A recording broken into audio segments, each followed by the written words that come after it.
amma sana qarshii kuma dhibba sii galcha amma gallakkaa takka sadeenin ni haa gallakkaa qarshii kuma dhibba amma sii galcha osoo asirra taa'uu siida sii erga amma gallakkaa ni haa isiirra dhageeffad as jala ji'urtii miti yoo haa dhageessu taate ani boonii hiikuu ishiidhaa ishummaanuu ede sagalee qabeeti kun ture yoo lamuu irra deebi'a hajettan taatan irra deebi'a ammoo galuu yeroo lama haji amtu kun hin jirtu ani immoo ede hiikuu ishiidhaatu kunoo ishii ol baasaa jalatti hima yookiin immoo sagalee isin dhaggeeffachiisa as keessaa bee maaliif jennaan hanqaatan jedhamu kanarratti irraa buusi bakka akkas taatu hawaasuma kanarratti hawaasa dhageessisi ragaa siif haa ta'uu isin yaamee dawwaleetti yoo danda'e osoo shamarran jimmaa itti fuudhan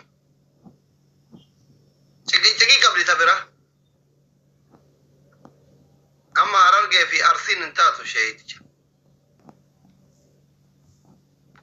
awasii kagatii shamarran jimmaa fi qusii yaatillee dhugaa itti wallahi Harargee fi Arsiin hin taatu sallina Allah amma Ali jedha ala kulli hal wallahi amma ustaadni jedhan sun ustaad Raayyaa abbaa machaatti dhaqanii yookiin ustaad Ahmadiin Jabalatti dhaqanii dhalaa jimmaa ta qaraate wayii ta ijaabattee deemtu yoo itti fuudhan malee Harargee fi Arsiin hin taatu. Silaa ta shawaa osoo isiin karaan jaannataa karaa shamara shawaati jedhan karaa azaabaa geessitee karatti biraa hafte warra gumaati. Nadhoon ta'e ta Harargee fi Arsiin ustaad Maamad Bayaan hin taatu. Dhuguma isinitti hima. Hin taatu. Taatoti malee dhimma keessan miti barkana maali gaafiif amma booda waa'ee kiyyaas kan isaan miidiyaa irratti dubbatte it's okay miidiyaa irratti dubbadhe garuu kanaa booda waa'ee dhimma kiyyaaf kan isaa irra deebi'ee dubbachuun barbaadu maaliif jennaan kun waan cufame waan hidhaa fi waan hiikaa nama tokkollee kan ilaallatu miti maaliif jennaan aniif inni karaa keessootiin wanni malnikaa waliin karaa keessootiin walii kana malee miidiyaa irratti waan siniif gabaasnu tokkollee hin jiraatu kanaaf dammoo waan darbe dubbatti ammas booniyye gaafa ni kaana hidhatu kanatti hin barree ammuma kee ammas inni dhanaan jedhee jette maal akkamitti akkas hin jedhee booni akkasis hin jedhee miidiyaa anaa fi miti sagalee keessu jira waraabamee malee ibsaa abbaa jaalalaa fa'aa dogongoreen ta'a. Okay, ni kasa nanti yadir mani kaidam demo tu ti yadir ni kaidam.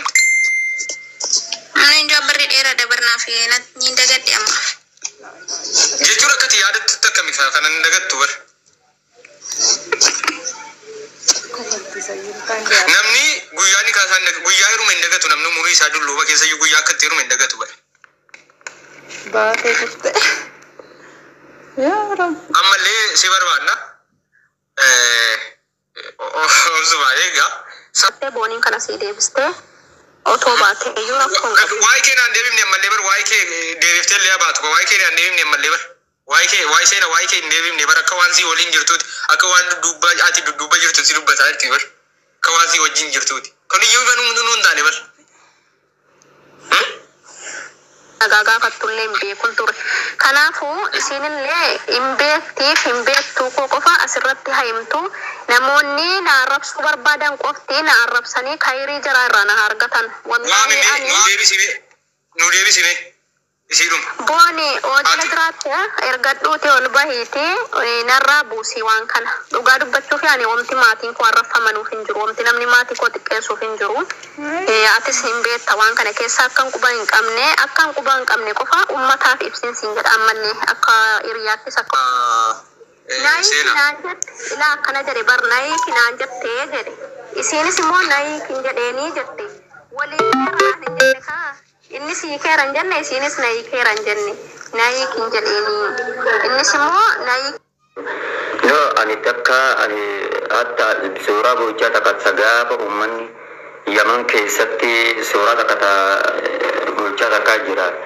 gaafa ummanni Yaman keessatti dhume gurbaan sun achi keessatti warra wajjin qorii takka nyaannee waliin dhumne irraa takka suuraa gaafasiisan fayyadamanii ilaa gammaatitti akka waan jaalala booyititti itti badan jechuudha.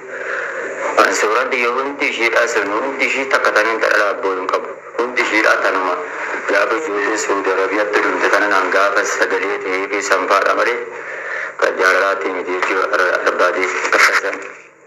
akkas akka hubattanii isin jaa. Wanti hundinuu immoo obsa nama keessatti waan ta'eef obsaan nama barbaachisa waan ta'eef akkas inshaallah. Bismillah, alhamdulillah, assalatu wassalamu ala rasulillahi sallallahu alayhi wasallam. Assalamu alaikum wa rahmatullahi wa barakatuh. Ashama harka fuune kabajamtootaaf jaalatamtoota obboleeyyan kiyya jirra jirtuu bagee jiraataniin isiniin jedha hordoftoota Amu Free Family. Egaa obboleeyyan kiyya viidiyoo kana asiin durallee waan tokko isaanirraa gadhiisat ture maafin dhufe ofii kiyyallee jechuudha. Yeroo ammaa kanatti social media kanarra waa'een Ustaaz Muhammad Bayaanii fi Booniyyee seerana isa taheen deemaa jira jechuudha. Alaa kulli halittuu rabbiin ta khayrii namaa haa taasisu. Wallahi rabbi ta khayrii isaanii haa taasisu. Eja namaatirrallee isaan hambisuun jedha. Obboleessi kenna yookaan Ustaazni kenna Ustaaz Muhammad Bayaan jechuudha. Yeroo dheeraa asirratti dubbatamaa turan, qeeqamallee turan, tuffatamallee ittiinillee qoosamaa turani. Amma immoo wanti kuni gadi jabaatee jennaaniin ustaazonnillee akkasuma fi masoonnillee as bahanii irraa dubbataa jiran jechuudha. Kana waan ta'eef dhugaa rabbiititti yeroo isaan jalqaba akkas godhatan sani namuu itti aara jechuun hundi kennayyuu nama diin rabbii qaburraa homa diinitu eeggamaa ture. Namni kun waa hedduun namaa fakkeenya tahuu qabaa. Akka barsiisaa markazaati, barsiisaa waa hedduu barsiisan nama hadiisa rasuulaa sallallahu alayhi wasallam qur'aana rabbii tafsiiraa nama barsiisudha jechuudha. Kanarraa wanti eeggamu woma isa fakkaatu jechuudha. Bakka teessumaatii fi bakkee dhaabatanillee abbamatu laallataami.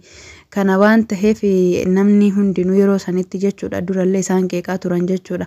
Har'a ammoo tuyyuu haga silaa fiigan mucayyoo tana wajji fiiganii akkasuma haga silaa deemanis wajji deemanii jechuudha.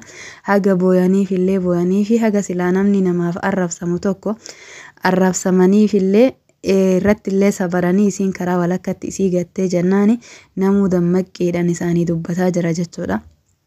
Warri yoo duraa waa hedduu jedhanii gowwaa dayyuusa kanaaf waan kanaaf fakkaatan isaaniin jechuu ture.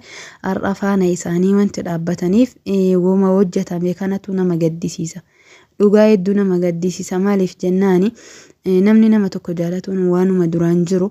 Egaa kana ammoo tuyyuu badiin gugurdallee erga mul'ate erga hawaasa kanatti illee gabbahe subhaanallah nama kana wanti duuba deebise hin jiru jechuudha. Irra taree fi rabbii kiyyaa jecha dhiise fi jedhaa turan jechuudha. Yeroo sanitti namni isaan beekuu fi ka isaan hin beekne illee akkamitti namni akkana jedhaa akkamitti badii nagana ga'u laaftuma kanatti irra tarama jedhee isaan illee arrabsaa akkasuma waan garaagaraa jedhanii turan san hundaa danda'anii utuu kabaatu hin dadhabin kabaadhatan dadhabeedhanii ergas illee isin deebistee waan kana fidde walumaa galatti waan jira jidduu lamaan jiru rabbumaa fi isaan lamaaniitu beekaa nuti beekuu hin dandeenyu. Eega ta'e immoo amma jechuudha warri sagalee isaanillee akkasuma gurraanillee dhageettan yookaan ijaan argitanii wallaahi du'aayii godhaa fi namni bultii ofiitiin beeka. Namni kamuyyuu ka obboleessa hin malee dhalatee hin jiran natti hin fakkaatu. Obboleessas dhaban abbarraa dhalatanii waruma hundaanuu nuti jechuun akkasitti isaan miidhamuun nama dhukkubsa jechuu fedheeti. Namu huma danda'uun sagaleellee tahee fi qabu qabeennan ka danda'u du'aan wanni marruu hin barbaadama beetanii du'aayillee qabeenyillee gorsillee kanaafi wanti kana fakkaatanillee jechuudha. Kanaafuu nama waan danda'e gahee ofii bahachuuni dirqaman jedha. Dirqama obbolummaati, dirqama islaamummaati.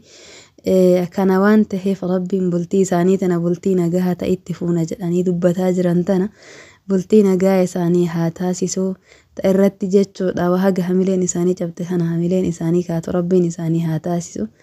Intala rabbiin beeku ta rabbiin illee isiin illee rabbiin beektu rabbiin isaanitti haa qabuun jenna. Waan akkasiiti obboleeyyan kiyya haginuma isinii waliin dubbachuuf dhufe gowwaaf qaruuta irrallee waa baratanii. Kana jechuun amma obboleettiin teennatuun of qaroomsitee isaan hagana ifaachiftee hagana taasiftee karatti gatte tariitii jechuudha. Rabbiin nama isii caalu nama isaan fakkaatu isaanii bakka buusuuf waan akkanaa gochuu danda'a jechuudha. Waan ganaa dhufu rabbuma beeka malee namni hin beeku.